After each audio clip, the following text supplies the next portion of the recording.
Thank you. Just a couple of things. When I appeared before this committee last 2 weeks ago, asked for some direction on where the committee wanted to go from the previous Mondays or Tuesdays council session where administrative committee was going to re-look at some of the issues and get additional information. Some of it is suggested by the Sustainable Environment Commission. Scott Fidale, the chair, who's here today, gave a report at that council meeting. In response to direction from the committee, I've drafted a letter which was sent out on Friday to all of you asking a couple of questions. One of the things that the committee Walter, I guess, forwarded it to the committee, and I also made it an attachment to this letter, was a letter that was sent by Scott Stokes, the Assistant or Deputy Director of the Idaho Transportation Department, in response to questions put by Tom Trail, our local representative, one of our local representatives. Speaking of that letter, real quick, Yes. we had some discussion of how we came into that. Were we copied in on that? Tom gave it to us, yes. Okay. Did Tom give it? I think Tom gave it to me. Did Tom give it to us, or I did? passed it on to you, or I can't remember if it came, how it came, or if it came through the mayor. Okay. Okay. Yeah. Well, I just wondered how it. Yeah. Whether ITD just copied us in, or if Tom gave it to us specific. No, I think ITD will respond to a state legislator directly, and it was then in my box. legislator can do whatever they want anyway with it at that point. So what I did is put that in is just so Mr. Stokes would know that we had that information, so don't just copy the letter and send it to us. And one of the questions that the Sustainable Environment Commission and this committee directed was to find out essentially what about the extreme weight of these loads? Is it going to cause damage to the roadway? What studies have been done, so on and so forth, and what provisions have been made by ITD to get some sort of guarantee that any damages would be taken care of by the transport company. So that was the first question. Secondly, the question came up, what's the permit for each load? Now, I know that Mr. Stokes, in his letter, indicated what the costs were, tried to make this question just a little bit more specific, and have him break that down a little more. As we've heard things about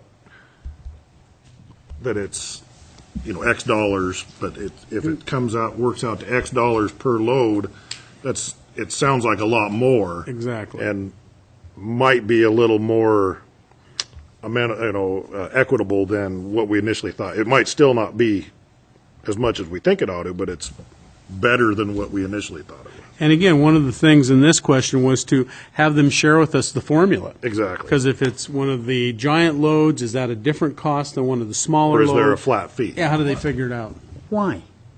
Why? What business is it of ours what they charge? Unless as taxpayers, we think the taxpayers of Idaho are getting screwed on load permits. And in his letter of August 8 to Tom Trail, 2 or 3 times he assures us that they're recouping their cost. I'm just responding to the direction by the committee. The committee didn't, I don't think Dan's request, and the committee agreed with it, was not for how much. It asked whether or not, if the fee structure is appropriate, according to the minutes of the meeting. That is not how much are you charging.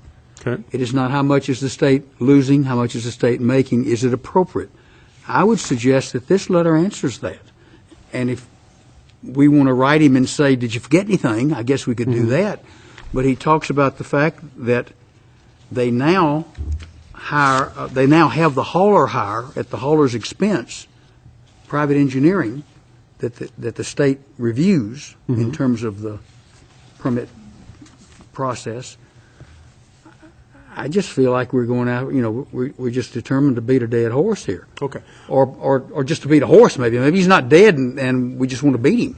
Fully understand that. The notes that I took at the last meeting indicated that the committee wanted more information on permit costs. If you like that exercise, that's No, fine. I'm fine with leaving it in there. But did we have this before the meeting, last meeting?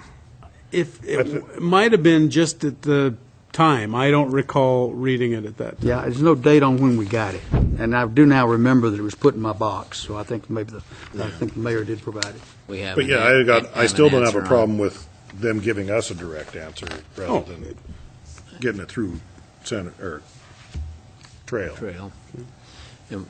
And we have an answer on whether or not they'll compensate cities for damage? I will, in the second part of my report, I'll tell you what I do know.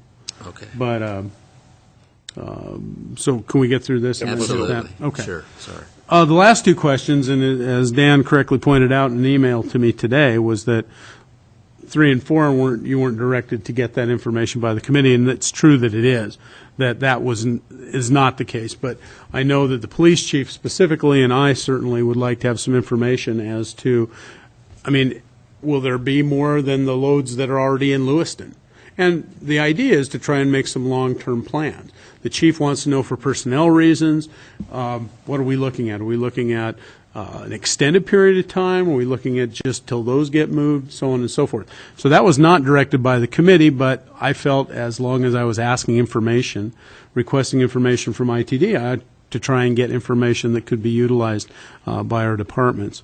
Number 4, and this is a question, it was one that I put to Mr. Stokes, and it was more than a question as much as a statement, and that is, these permits are issued by ITD.